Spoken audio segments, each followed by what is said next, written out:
নিজের দোষ ঢাকতে যারা অন্যের ঘাড়ে দোষ চাপিয়ে দেয় তাদের সাথে তর্কে কখনই জেতা যায় না, কারণ তারা প্রতিটা মিথ্যাকে যুক্তি দিয়ে সাজিয়ে ফেলে।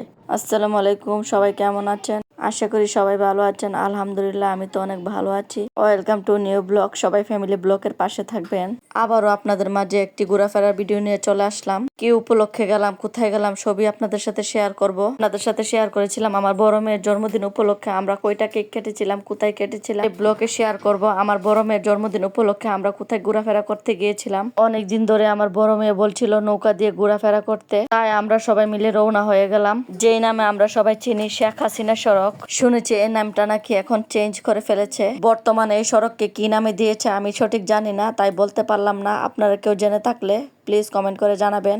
এই সড়কের চারপাশে শুধু পানি আর পানি। তিতাস নদীর মাঝে সড়কটা অবস্থিত, যার কারণে এখানে অনেক মানুষ ভিড় করে, দেখতে অনেক সুন্দর লাগে। এই সড়কের পাশেই অনেক নৌকার ব্যবস্থা করে রেখেছে মানুষরা ঘোরাফেরা করার জন্য। আমাদের সাথে ছিল আমার এক বাইগনা আর আমার ছোট বোন। আমরা সবাই মিলে একটা নৌকা ঠিক করে ফেললাম 1 ঘন্টার জন্য। প্রথমে আমার অনেক বই বই লাগছিল, পরে অনেক ভালো লাগছিল। আমার ছোট মেয়ে এই প্রথমবার নৌকাতে ঘোরাফেরা করলো। সে নৌকার মধ্যে বসে চারপাশ দেখছিল বারবার। সে বুঝে পাচ্ছিল না কোথায় উঠেছে। প্রথমে সে অনেক বই পাচ্ছিল, পরে সে নিজে নিজে নৌকার মধ্যে হাঁটাহাঁটি করছিল।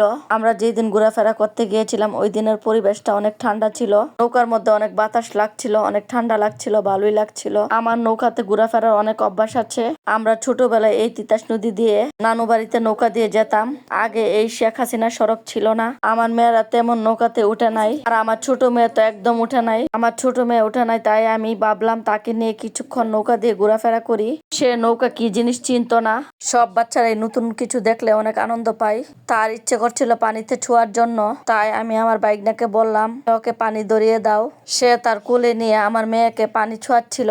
সে তো অনেক খুশি পানি ধরতে পেরে। অন্যদিকে আমার 2 মেয়ে নৌকার সামনে যাচ্ছিল। আমি ভয় পাচ্ছিলাম পরে যাই কিনা, কারণ তাদের তো এত নৌকাতে চড়ে অভ্যাস নাই। অনেকদিন পরে নৌকাতে ঘোরাফেরা করে অনেক ভালো লেগেছিল। বাতাসটা এত ঠান্ডা লাগছিল, চারপাশটা শুধু পানি আর পানি। আসলে মাঝে মাঝে ঘোরাফেরা করলে অনেক ভালো লাগে, মনটা অনেক ফ্রেশ লাগে।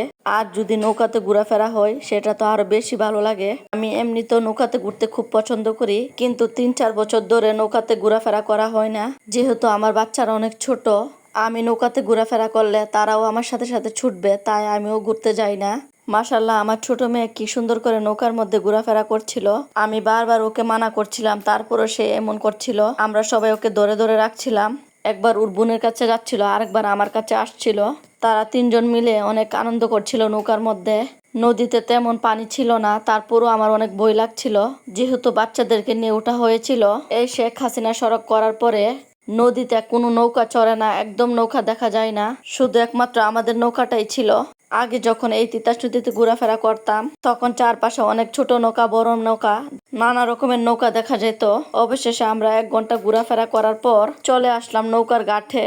এই ঘাটে শুধুমাত্র 3-4টা মাঝারি আকারের নৌকা আছে। আমরা সবাই মিলে নেমে পড়লাম নৌকা থেকে। যেহেতু আমরা নৌকাতে ঘোরাফেরার পর প্ল্যান করে রেখেছিলাম রেস্টুরেন্টে যাব, এখানের পরিবেশটা অনেক ঠান্ডা ছিল বলে আমরা সবাই মিলে কিছুক্ষণ হাঁটাহাঁটি করলাম। প্রায় সন্ধ্যা হয়ে এসেছে, বাহিরে মাগরিবের আজান দিচ্ছিল।